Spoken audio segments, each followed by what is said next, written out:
ರಾಜಗುರುಲಿಂಗೇಶ್ವರ ದೇವಸ್ಥಾನ ಲೋಕಾರ್ಪಣೆ ಆಗ್ತಾ ಇದೆ.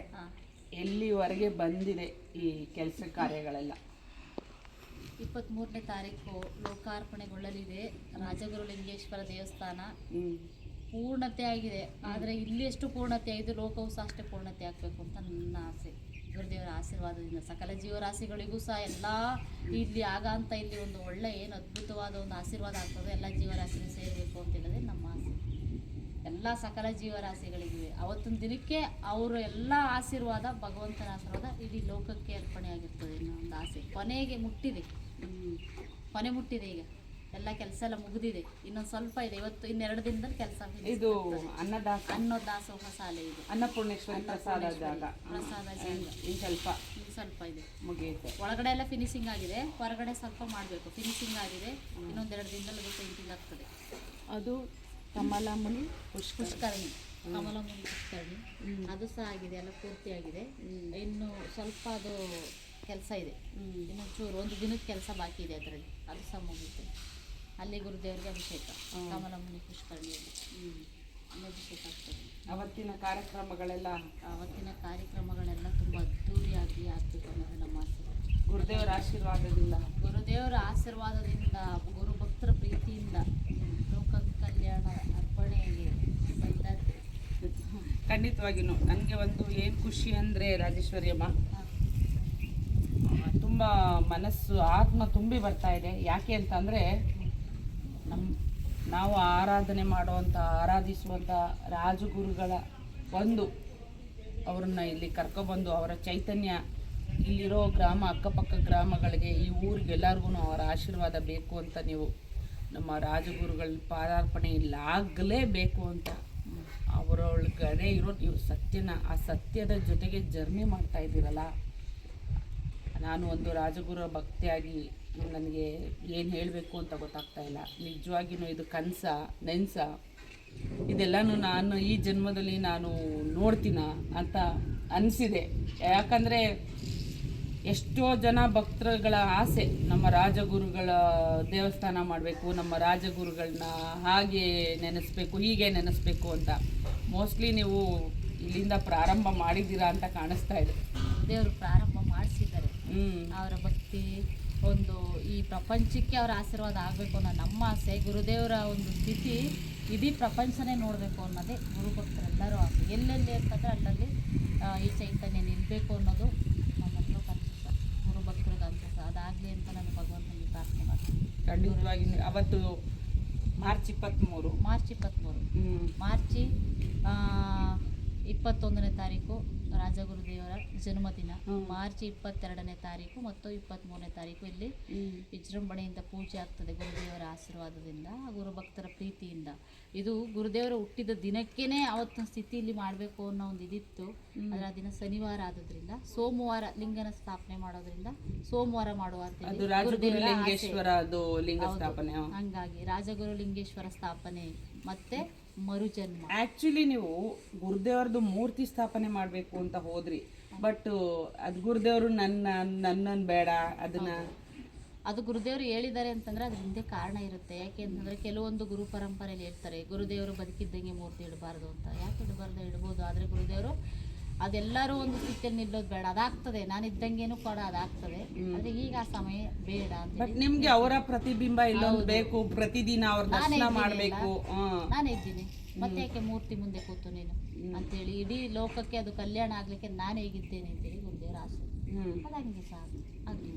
ಆಮೇಲೆ ಅಮ್ಮ, ಇಲ್ಲಿ ಈ ಸುತ್ತಮುತ್ತ ಗ್ರಾಮದಲ್ಲಿ ನಿಮ್ಮನ್ನ ಒಂದು ದೈವಿಕವಾಗಿ ನಿಮ್ಮನ್ನು ಎಷ್ಟು ಅಮ್ಮ ಅಮ್ಮ ಅಂತ ಆರಾಧನೆ ಮಾಡ್ತಾರೆ. ಇವಾಗಿನ ಪ್ರೆಸೆಂಟ್ ಸಿಚುವೇಶನಲ್ಲಿ ಇವಾಗ ನಮಗೇನೋ ಒಂದು ಸ್ಥಿತಿ ಬಂದಿದೆ, ನಮಗೇನೋ ಒಂದು ಸ್ಥಿತಿ ಸಿಕ್ಕಿದೆ, ಏನೋ ಒಂದು ದೈವಿಕತೆ ನಮ್ಮಲ್ಲಿದೆ ಅಂತ ಅಂದರೆ ಆ ದೈವಿಕತೆಗೆ ಇನ್ನೊಂದು ದೈವಿಕತೆನ ಜೋಡಿಸ್ಕೊಳ್ಳೋದಕ್ಕೆ ಯಾರೂ ಇಷ್ಟಪಡಲ್ಲ. ಅಂತಂದರೆ ನಮ್ಮದೇ ಸಾಮ್ರಾಜ್ಯ ಆಗಬೇಕು, ನಾವೇ ಇಲ್ಲಿ ಆಳಬೇಕು ಅಂತ. ಬಟ್ ನೀವು ನಾನು ನೋಡ್ದಂಗೆ ಒಂದು 7-8 ಸಾರಿ ಬಂದಿದ್ದೀರ ಗುರು ಮನೆಗೆ. ಬಟ್ ಆ ಚೈತನ್ಯನ ನೀವು ಕ್ಯಾಚ್ ಮಾಡಿದ್ರಲ್ಲ, ಅಂಥ ಜನಸಾಗರ ಇಲ್ಲ ಇಲ್ಲಿ, ಅಂಥ ಜನ ಮರಳೋ ಜಾತ್ರೆ ಮರಳೋ ಇಲ್ಲ. ಬಟ್ ಒಂದು ಸತ್ಯನ ಗಟ್ಟಿಯಾಗಿ ಹಿಡಿದ್ರಲ್ಲ, ನನಗೆ ತುಂಬ ಸಂತೋಷ ಆಯಿತು ನಿಜವಾಗಿಯೂ. ಯಾಕಂದರೆ ನಂದು ಆ ಹೋರಾಟದಲ್ಲಿ ನಾನು ಒಬ್ಳಿದ್ದೀನಿ. ಯಾಕೆಂದರೆ ಗುರು ಸೇವಾ ಯೂಟ್ಯೂಬ್ ಚಾನಲ್ನ ನಾನು ಒಂದು ಶೋಗಾಗಲಿ ಪಬ್ಲಿಸಿಟಿಗಾಗಲಿ ಮಾಡಿಲ್ಲ. ನಾನು ಮಾಡಿರೋದು ಉದ್ದೇಶ, ಇಲ್ಲಿ ಒಂದು ಸತ್ಯವಾಗಿ ಪಡ್ಕೊಂಡಿರೋವಂಥ ಸ್ಥಿತಿ ಇದೆ, ಲೋಕ ಕಲ್ಯಾಣಾರ್ಥವಾಗಿ ಬಂದಿರೋವಂಥ ಒಂದು ಸ್ಥಿತಿ ಇದೆ. ನಾವು ಆ ಸ್ಥಿತಿಗೆ ವ್ಯಕ್ತಿಗಲ್ಲ, ಆ ಸ್ಥಿತಿಗೆ ಶರಣಾಗತಿ ಆಗಬೇಕು. ಮುಂಬರುವ ದಿನಗಳು ಪ್ರಪಂಚದಲ್ಲಿ ಏನೇನು ಸ್ಥಿತಿಗಳು ಬರ್ತಾವೋ, ಇಲ್ಲೊಬ್ಬರು ಮಾರ್ಗದರ್ಶನ ಇದ್ದಾರೆ, ಒಬ್ಬರು ಇಲ್ಲಿ ಪ್ರಕೃತಿ ಪುರುಷರಿದ್ದಾರೆ, ಅವರಿಂದ ಮಾರ್ಗದರ್ಶನದಲ್ಲಿ ಇಲ್ಲಿ ನಾವು ತಪ್ಪುಗಳೆಲ್ಲ ಸರಿ ಮಾಡ್ಕೊಳ್ಳೋದು ಬೇಕಾದಷ್ಟಿದೆ.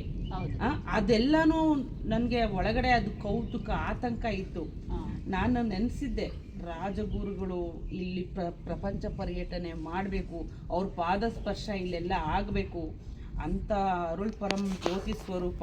ಆ ಬೆಳಕಲ್ಲಿ ನಾವೆಲ್ಲ ನಮ್ಮ ತಪ್ಪುಗಳನ್ನೆಲ್ಲ ಸರಿ ಮಾಡಿಕೊಂಡು ನಮ್ಮ ಆತ್ಮನ ಶುದ್ಧಿ ಮಾಡ್ಕೋತಾ ಇಡೀ ಸಮಾಜನೇ ಶುದ್ಧಿ ಆಗ್ತದೆ. ಅಂಥ ಕೆಲಸಕ್ಕೆ ನೀವು ಭಾರಿ ಧೈರ್ಯವಾಗಿ ಕೈ ಹಾಕಿ, ನನಗೆ ನಾನೇ ಈ ದೇವಸ್ಥಾನ ಕಟ್ಟಿದಷ್ಟು ಸಂತೋಷ ಆಗ್ತಾ ಇದೆ ನಿಜವಾಗಿನೂ. ಇದು ನಮ್ಮ ರಾಜಗುರುಗಳಿಗೆ ಇದು ಆರಂಭ. ಇದು ಯಾಕೆ ಅಂತಂದರೆ ಅವರು ಯಾವಾಗ್ಲೂ ಪ್ರತಿ ಸಾರಿ ಸತ್ಯದ ಜೊತೆ ಹೋರಾಟದಲ್ಲಿದ್ದಾರೆ. ಅವರು ಅದ್ರ ಜೊತೆಗೆ ಎಂಥ ಅಡೆತಡೆ ಬಂದ್ರೂ ಮೌನ ಆಗ್ತಾರೆ. ಅವರು ಎಲ್ಲ ಸತ್ಯಕ್ಕೆ ಬಿಡ್ತಾರೆ. ಇದು ಸತ್ಯಕ್ಕೆ ಬಿಟ್ಟಿರೋದು. ನೀವು ಆ ಸತ್ಯನ ನೋಡಿ ಆ ಸತ್ಯನ ಎಳ್ಕೊಂಬಂದಿದ್ದೀರಾ ಇಲ್ಲಿಗೆ, ಆ ಸತ್ಯದ ಜೊತೆಗೆ ಬೆರಿತಾ ಇದ್ದೀರಾ.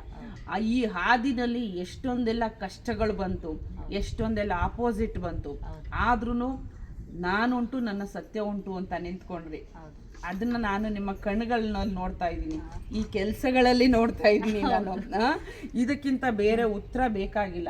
ಖಂಡಿತವಾಗಿಯೂ ಇದು ಉಂಡಿಮಾಳ ಆಗಿತ್ತು, ಇವಾಗ ಶಿವಪುರ ಆಗಿನೇ ನೀವೇ ಕನ್ವರ್ಟ್ ಮಾಡ್ಬಿಟ್ಟಿದ್ದೀರಾ. ಗ್ರಾಮ ಪಂಚಾಯತಿಗೆಲ್ಲ ಹೋಗಿ ಇದನ್ನ ಹೆಸರೇ ಚೇಂಜ್ ಮಾಡಿದ್ದೀರಾ. ನಮ್ಮ ಗುರು ಮನೇಲಿ ಒಬ್ರು ಅಂತಿದ್ರು, ಶಕ್ತಿವೇಲ್ ಶಿವಪುರದ ಸರ್ ಹತ್ರ ನನ್ನನ್ನು ಶಿವಪುರಕ್ಕೆ ಕರ್ಕೊಂಡೋಗಿ ಅಂತ. ಅವ್ರು ಒಂದು ದಿನ ಹೇಳಿದ್ರು, ಶಿವಪುರನೇ ಇಲ್ಲಿಗೆ ಕರೆಸ್ತೀನಿ ಅಂತ. ಅದು ನಿಮ್ಮ ಮುಖಾಂತರ ಶಿವಪುರನ ಇಲ್ಲಿಗೆ ಕರೆಸ್ತಾರೆ ಅಂತ ರಾಜಗುರುಗಳು.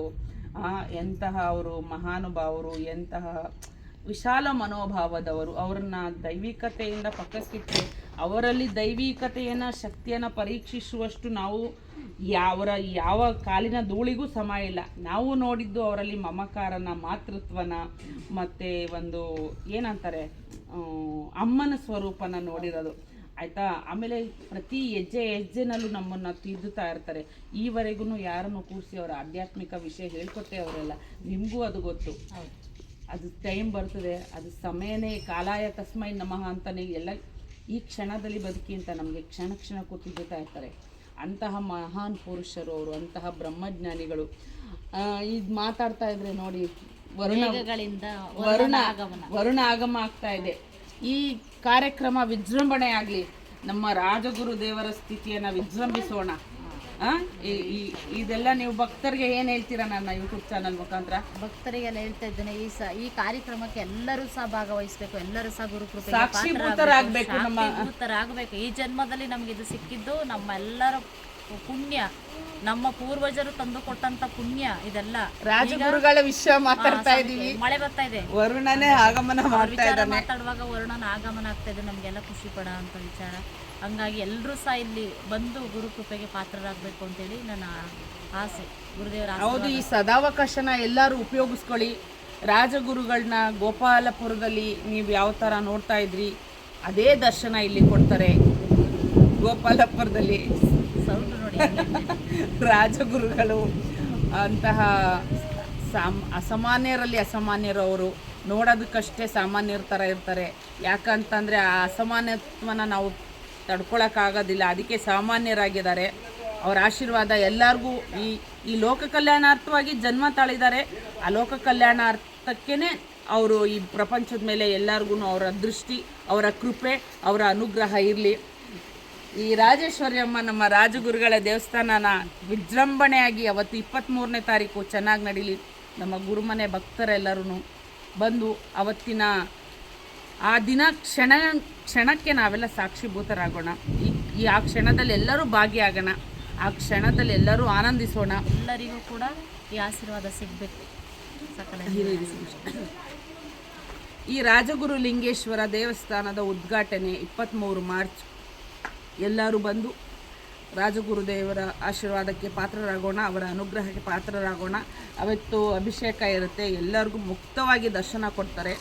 ಆ ಕ್ಷಣನ ಯಾರೂ ಮಿಸ್ ಮಾಡ್ಕೋಬಾರ್ದು. ಆ ವಿಜೃಂಭಣೆಯ ದಿನವನ್ನು ನಾವು ಆ ರಾಜಗುರು ದೇವರ ಆಗಮನಕ್ಕೆ ನಾವೆಲ್ಲರೂ ಭಕ್ತಾದಿಗಳು 23ನೇ ತಾರೀಕು ಕಾದು ಕುಳಿತು ಅವರ ದರ್ಶನ ಮಾಡೋಣ.